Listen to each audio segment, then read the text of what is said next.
언제 가장 신앙생활에 회의가 느껴지십니까? 목회를 하다 보면 교회를 잘 나오시다가 어느 순간 교회를 잘 안 나오시는 분들, 안 나오는 경우를 보곤 하거든요. 그 이유는 여러 가지가 있는데 한 번은 이런 적이 있었습니다. 제가 전도사 시절에 이제 열심히 신앙생활 하시던 집사님이 계셨는데 갑자기 교회를 안 나오시는 거예요. 그래서 제가 또 신방을 한번 가서 집사님 무슨 어려움이 있습니까? 이제 이 하시던 사업이 뭐 열심히 이제 새벽 예배도 나오고 또 집사로서 열심히 봉사도 하셨는데 이 사업체가 이제 뭐 운영을 할 수 없어서 그냥 문을 닫게 된 거예요. 근데 이제 교회를 안 나오셔서 가니까 그 집사님이 그렇게 말씀하시는 겁니다. 목사님, 전도사님, 그때 전도사였으니까요. 전도사님, 제가 열심히 주를 위해서 헌신하였고 정말 열심히 봉사하였는데 또 열심히 기도하는 것도 아쉽지 않습니까? 그런데도 내 먹고 사는 것 하나 지금 운영할 수가 없어가지고 이렇게 힘들어지니까 과연 내가 이렇게 실행하는 게 무슨 유익이 있을까 그런 생각이 드네요.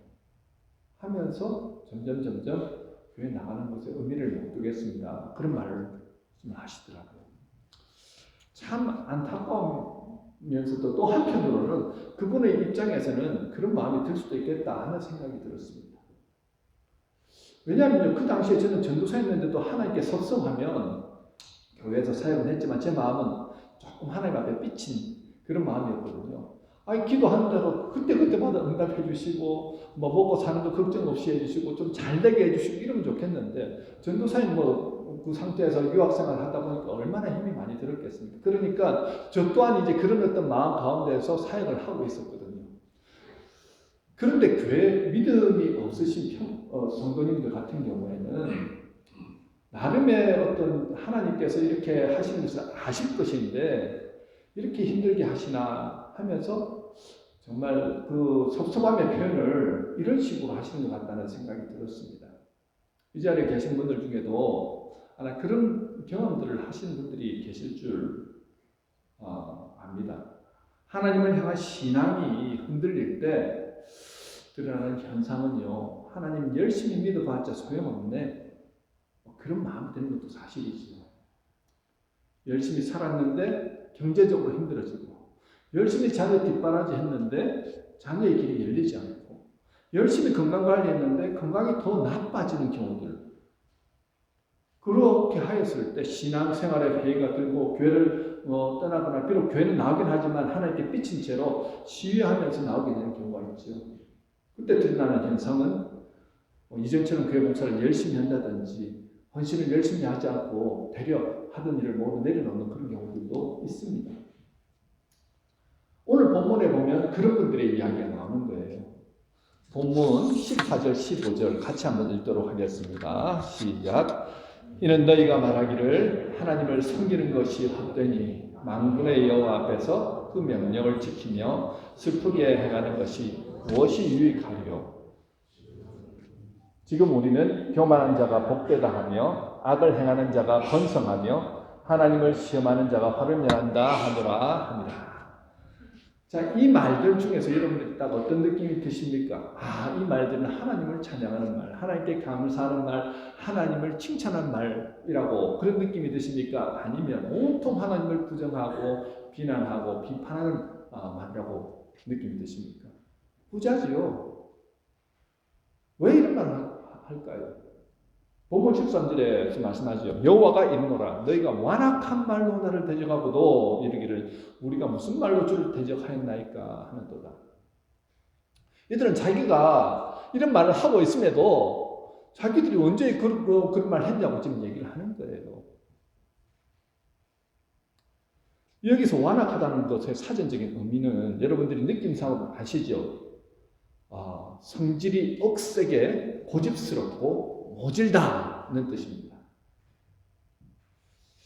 그들이 고집스럽고 모질게 악한 말로 하나님을 원망하고 불평하였다는 것입니다. 그 원인이 무엇일까요? 사실 이 포로로 귀환한 이스라엘 백성들은요, 많은 것들을 포기하고 오직 하나님 나라의 회복과 영광을 위해서 예루살렘으로 돌아온 사람들입니다.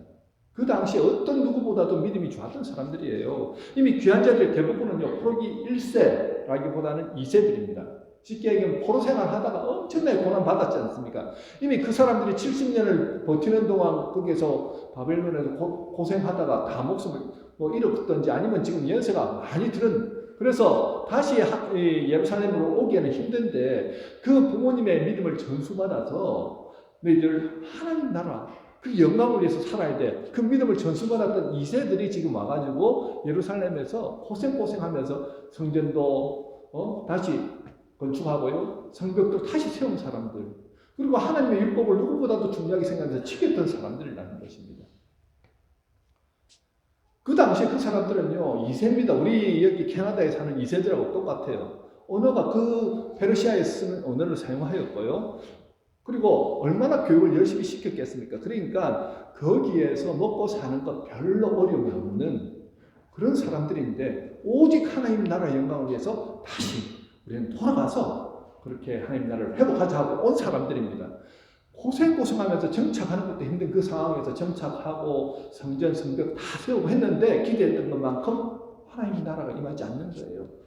옛날 다윗 시대에 정말 하나님, 그 솔로몬 시대에 이루었던 그런 하나님의 영광을 다시 경험하고 싶었는데 그런 걸 경험하지 못하니까 어때요? 날이 가면 갈수록 힘이 드는 거예요. 독립을 하고 싶은데 독립도 지금 되지 못한 페르시아의 속국으로서 지금 살고 있는 상황입니다. 섭섭한 마음이 들겠지요. 하나님께 기도해봤자 별 소용없네. 말씀대로 살아봤자 별 소용없네. 나한테 무슨 유익이 있어? 이런 생각이 들지 않겠습니까? 그 말이 14절에서 백성들이 하는 말입니다.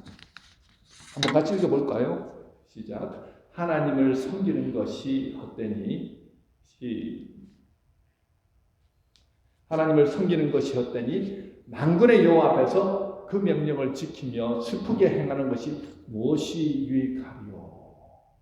자, 여러분, 대부분의 사람들이 왜 신앙을 가질까요? 여러분들 중에 모태 신앙으로 이렇게 신앙생활을 하신 분들은 자연스럽게 그냥 믿음이 그렇게 믿어진 것입니다. 맞죠? 그런데 대부분의 많은 분들은 어떤 계기를 통해서 이렇게 교회를 나오게 되신 거예요. 뭐 친구들을 통해서든 아니면 어떤 나름의 이유가 있습니다. 그런데 살아보니까 이 신앙을 가지는 것이 자신에게 유익이 있겠다 싶어서 신앙을 가지는 거예요.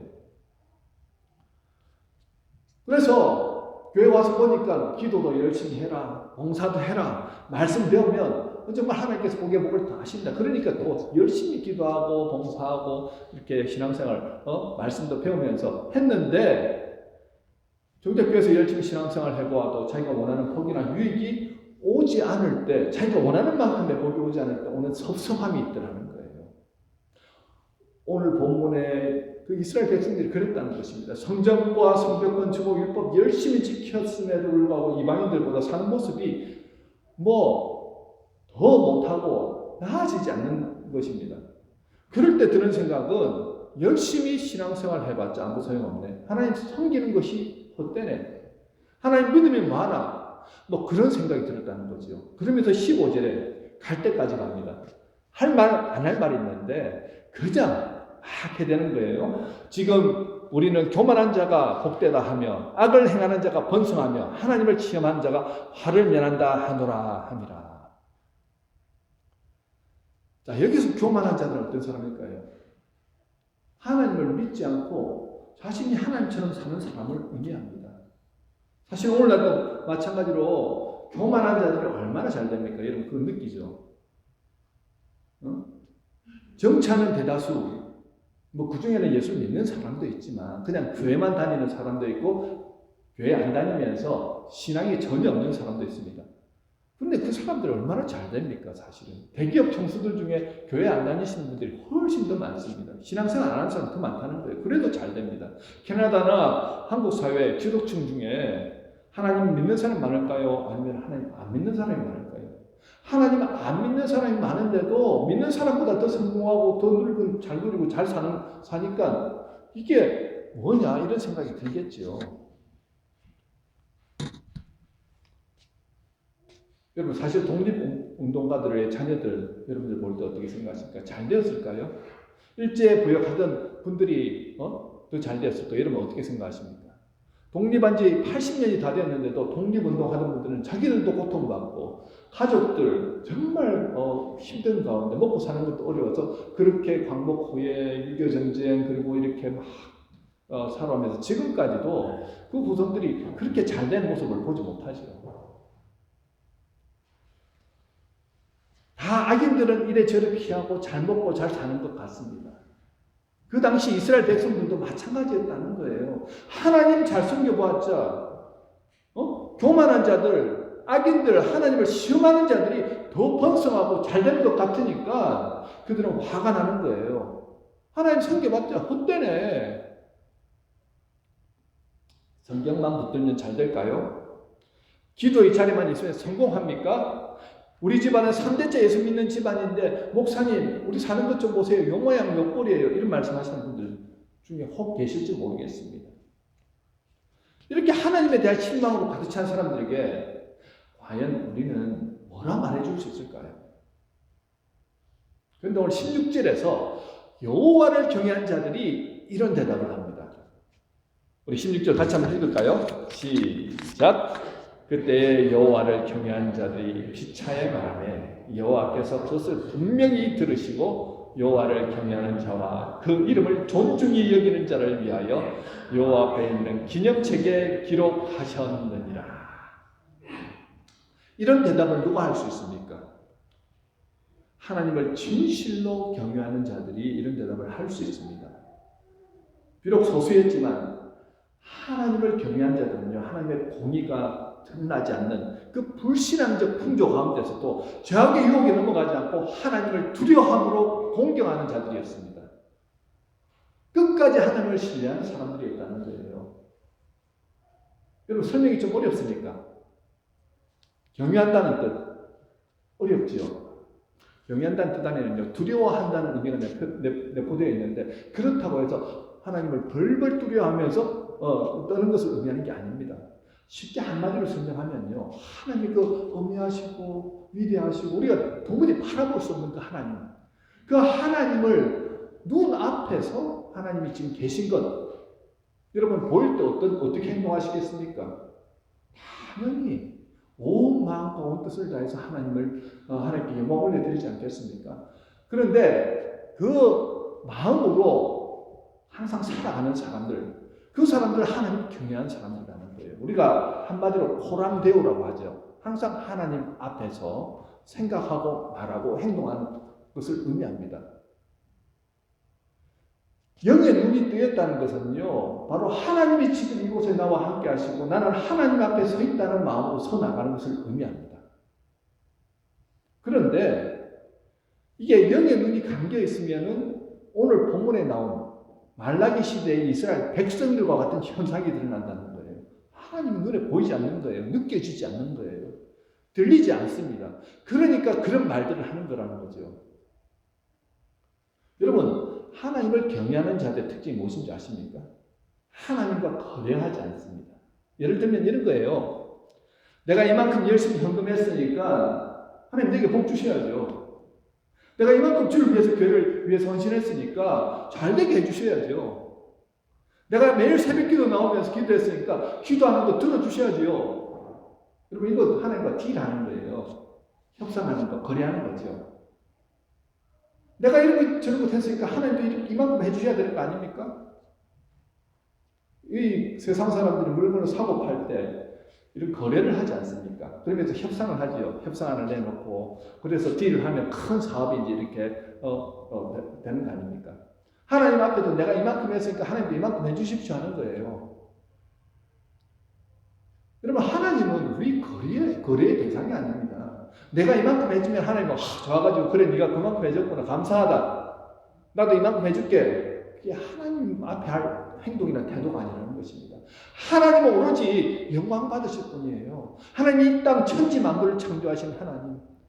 우리를 사랑하셔서 그저 다음 없이 그 사랑으로 우리를 보호해주고 인도하시는 우리 영의 아버지이십니다. 그 하나님께 우리가 할 것은 오로지 영광 올려드리는 거, 찬양하는 거, 하나님께 그저 내 마음을 올려드리는 거. 하나님 나의 아버지시기에 나는 주님 사랑합니다. 그 사랑의 모습으로 공경하는 것이 바로 우리가 해야 될 일이라는 거죠. 우리의 영적 아버지이심을 여러분들 믿으십니까? 한 분 아멘 하셨어요. 아마 다 믿으시는데 당연한 걸 목사님 말씀하시네 아마 그런 생각하시는 분들 계실지 모르겠습니다. 만약 이 사실을 믿지 못하면요 하나님께 섭섭해질 때 하나님 떠나게 되는 경우들이 생기더라는 겁니다. 우리가 자라면서 부모님께 섭섭한 마음이 들 때 때때로는 부모님을 떠나서 가출하는 경우도 있지요. 당장은 내 마음대로 이렇게 잘 살 것 같지만 결국은 세상의 악한 것들에 휘둘리다가 어려움을 겪게 되고 고생하다가 다시 하나님께 돌아온 경우도 있지 않습니까? 아버지께 돌아오지 집으로 들어오는 경우도 있지 않습니까? 부모님께 섭섭해서 몇 날 며칠 삐쳐서 생활한다고 그렇게 해도 가정 안에 있으면 당장은 답답하게 느껴질지 몰라도 결국 부모님 품이 가장 안전한 곳이라는 것을 깨닫게 됩니다. 때때로 우리 자녀 때 여러분 기억나시죠? 부모님이 잔소리하고 야단치고 때때로는 매를 들어서 때리기도 하잖아요. 그 당시에는 정말 아버지가 잔소리하고 매를 들고 이럴 때가 가장 화가 나요. 저도 어릴 때 그랬거든요. 어머니가 막 잔소리하면서 매를 들고 막 때리려고 할 때 내 엄마 맞나? 막 그런 생각이 첫 번째 들었고 두 번째는 엄마가 나를 별로 사랑 안 하는 것 같다는 생각이 들었어요. 왜냐하면 경상도 어머니신데 사랑한다는 말을 별로 안 하셨거든요. 그리고 그다음 사랑한다는 말보다는 잔소리를 많이 하셨어요. 그리고 매를 많이 드셨는데 지나고 나서 보니까 내가 잔소리 들을 만한 행동을 했거든요. 매 맞을 짓을 했거든요. 그런데 그 당시에는 몰라요. 근데 내가 언제 그것을 깨달았느냐. 내가 아이를 낳고 키우면서 우리 아들 잘 되라고 막 잔소리하고 혼내고 그러다 보니까 그때 어머니가 그때 아버지가 내게 했던 말들 또 매를 들었던 것들 그때에서 이제 느끼게 되더라는 거죠. 우리 하나님도 마찬가지 아니겠습니까? 지금 당장은요 하나님 앞에 섭섭함이 들 수 있습니다. 왜냐하면 내가 이렇게 힘든데 왜 하나님 가만히 내버려 두시냐고 내 기도 소리 안 들리냐고 나 좀 잘 되게 해주면 안 되냐고 이런 섭섭한 마음이 들 때도 있습니다. 목사님도 그렇거든요. 왜 이렇게 답답합니까? 하나님 좀 역사해 주십시오. 이런 순간이 있습니다. 그런데 하나님의 뜻과 하나님의 나의 뜻은 달라요. 하나님의 때와 나의 때는 달라요. 그렇지만 하나님을 경외하는 자는 어떻게 한다고요? 끝까지 하나님을 신뢰하면서 하나님께서 하실 것이라는 것을 믿음으로 견디며 살아가는 자들입니다. 언제 깨닫게 됩니까? 어느 순간 하나님의 때가 있습니다. 합력하여 선을 이루시는 순간이 있어요. 나는 전혀 계획하지도 못하고 생각지도 못한 그 순간에 하나님께서 역사하심을 통하여 하나님의 뜻을 펼치시는 순간이 있더라는 거죠. 그렇게 섭섭하고 힘든 순간이 있다 할지라도 하나님 안에 있다 보니까 성령께서 내 마음을 변화시키는 거예요. 성령께서 역사하시죠. 그러다 보니까 목사까지 되었습니다. 오늘 본문에 나오는 하나님 경외하는 자들에게 그냥 경외하니까 가만히 놔두시는 게 아니에요. 하나님께서 축복을 주시는데 세 가지로 축복을 주십니다. 첫 번째는요. 하나님을 경외한 자들의 피차 말하는 것을 들으십니다. 그냥 들으시는 것이 아니라 귀를 쫑긋 곤두세우시고 들으십니다. 말을 들으신다는 것은요. 말하는 사람에게 관심이 있다는 거예요. 여러분 말하는 사람에게 관심이 없잖아요. 그러면 듣고 어떻게 합니까? 듣는 척도 안 합니다. 눈도 안 마주칩니다. 하면서 다른 짓 합니다. 만약에 하나님이 여러분들이 기도하고 하는데 아무리 외쳐도 안 들리는 것 같다고 하면서 그럴 때 오는 느낌 뭡니까? 하나님 나를 사랑하지 않으시는 것 같아. 그런 느낌이 오잖아요. 무시받는다는 생각이 들지요. 마찬가지입니다. 하나님이 우리가 열심히 하나님 앞에 부르짖고 했음에도 불구하고 안 들으실 때 오는 그 섭섭함, 답답함 이루 말할 수 없어요. 그런데 하나님을 경외하는 자에게는 귀를 쫑긋 세워서 우리가 하는 말을 주의 깊게 들으시겠다는 것입니다. 하나님을 경외하고 하나님을 존중함으로 주님께 부르짖는 자들의 그 말소리를 들으시겠다는 거예요. 여러분 하나님의 귀를 기울여 들으시는 사람은요 하나님을 경외하고 하나님의 이름을 존중해 여기는 사람입니다.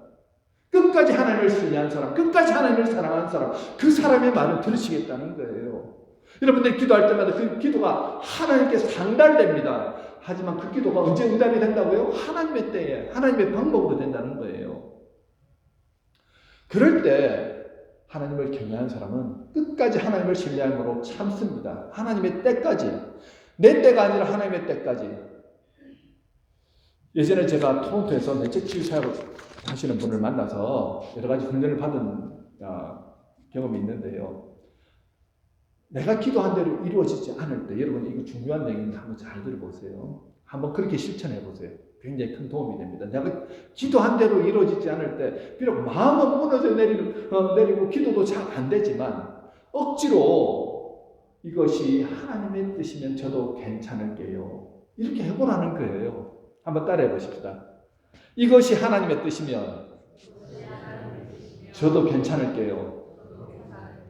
다시 한번 여러분 따라하라고 할 때 하시면 복이 하나님의 음성이라고 생각하시고 들으시고 집에서 해보십시오. 여러분 마음 가운데 진정한 평화가 임합니다. 다시 한번요. 이것이 하나님의 뜻이면 저도 괜찮을게요. 처음에 진짜 괜찮을까 하면서 약간 의심을 가지고 해봤어요. 억지로 그런 의심이 들고 내 기도에 응답이 안 될 때 그렇게 반복해서 하다 보니까 참 희한하게도 내 마음 가운데 하나님의 뜻이 임하시겠구나. 언젠가는 하나님께서 가장 좋은 것들로 내가 생각하는 것보다 더 좋은 것들로 하나님께서 인도하시겠구나. 그런 믿음이 생기더라는 거예요. 그러면서 내 마음에 평안이 임합니다. 내 마음이 안정이 됩니다. 그래서 하나님이 나를 감싸 안고 있는 듯한 그런 은혜를 경험하더라는 거죠. 여러분, 우리 하나님은 누구를 사랑하시냐면요.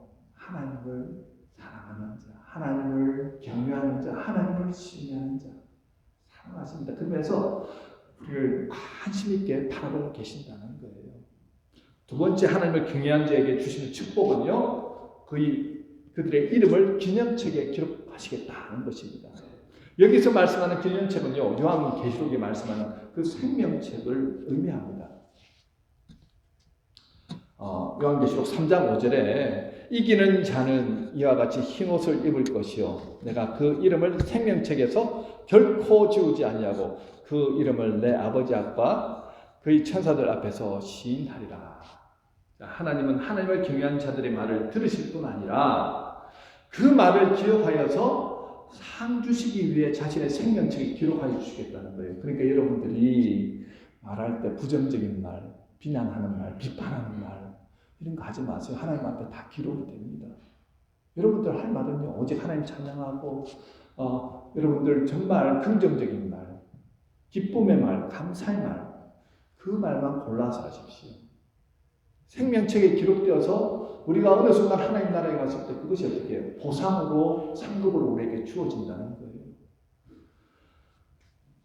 그러면서 요한계시록 20장 12절에는 이렇게 말씀하는데 그 생명책에는 이 땅에서 우리가 어떤 삶을 살았는지 행위들이 기록되어지는데 그 행위대로 심판을 하기 위해서 기록해 놓겠다라고 말씀하고 있습니다. 여러분 전도서 기자는 전도서 12장 14절에 하나님은 모든 행위와 모든 은밀한 일을 선악간에 심판하시리라 말씀합니다. 하나님을 경외한 자들이 하나님을 사랑하고 신뢰함으로 했던 말들을 기억하시고 친히 생명책에 기록해 주심으로 심판의 때에 그 이름이 불려지고 상급받는 축복된 인생이 된다는 거예요. 힘들다고 어렵다고 부정적인 말, 불편한 말, 비난하는 말 이런 말들을 계속 해야 되잖아요. 그것이 하나님 앞에 가는 게 아니고 하나님 그것을 그대로 어떻게 해요? 반사해서 우리에게 돌려주십니다. 부정적인 말을 해가지고 지금 당장은 속이 시원할지 모르지만 내가 그렇게 부정적인 말들이 내게 몸을 통하여서 내 인생 가운데 우울하고 답답한 인생이 계속 된다는 거예요. 여러분 무슨 말을 하시는지 여러분들 잘 생각해 보십시오. 아마 또 그런 말씀 하실 겁니다. 아니 목사님 죽어서 받는 상급이 뭐가 그렇게 중요합니까? 지금 이 땅에 살면서 잘 먹고 잘 살아야 되는 거 아닙니까? 여러분 우리가 이 땅에서 100년 정도 살면요 더 살고 싶어도 아마 살 수 없을 것이고 더 살려고 해도 기력이 없을 것입니다. 이제는 어쩔 수 없이 우리 육신을 벗어나는 순간이 오거든요. 그러면 부활한 새 몸을 입고 하나님 나라에서 살게 됩니다.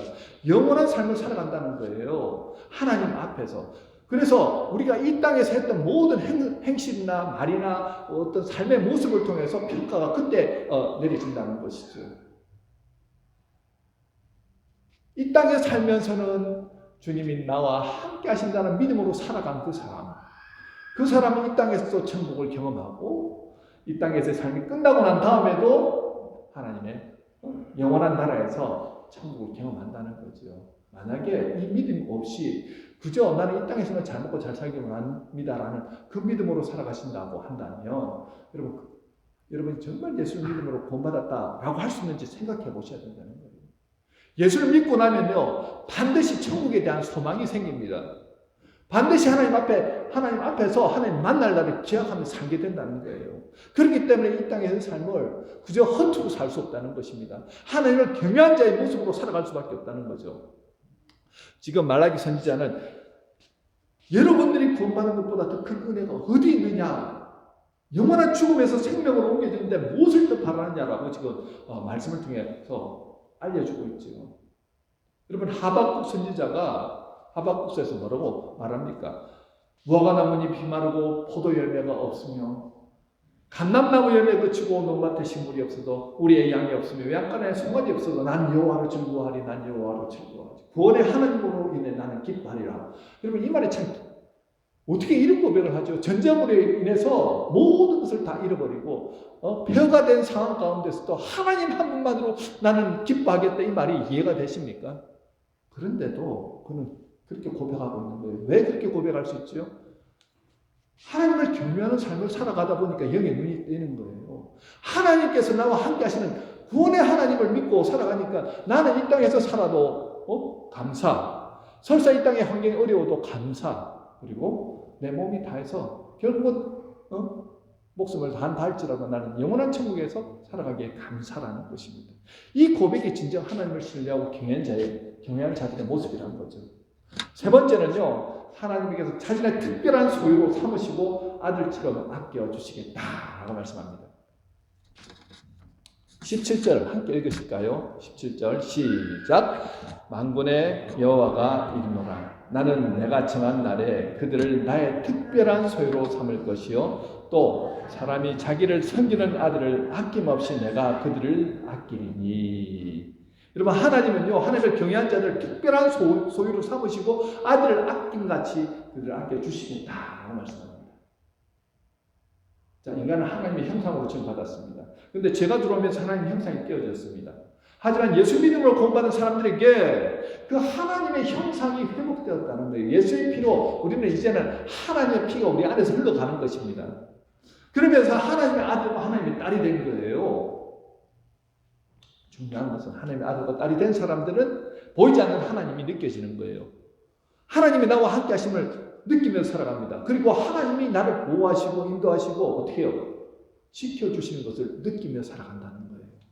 왜냐하면 예수를 믿는 그 순간에 성령님이 우리 안에 들어오심을 통하여서 함께 하시기 때문에 그것을 느낄 수 있다는 것입니다. 그러니까 하나님을 경외하고 신뢰하고 살아간다는 거죠. 자, 부모가 자식을 사랑할 때 무엇을 잘했기 때문에 사랑한 게 아니잖아요. 그저 무조건 사랑입니다.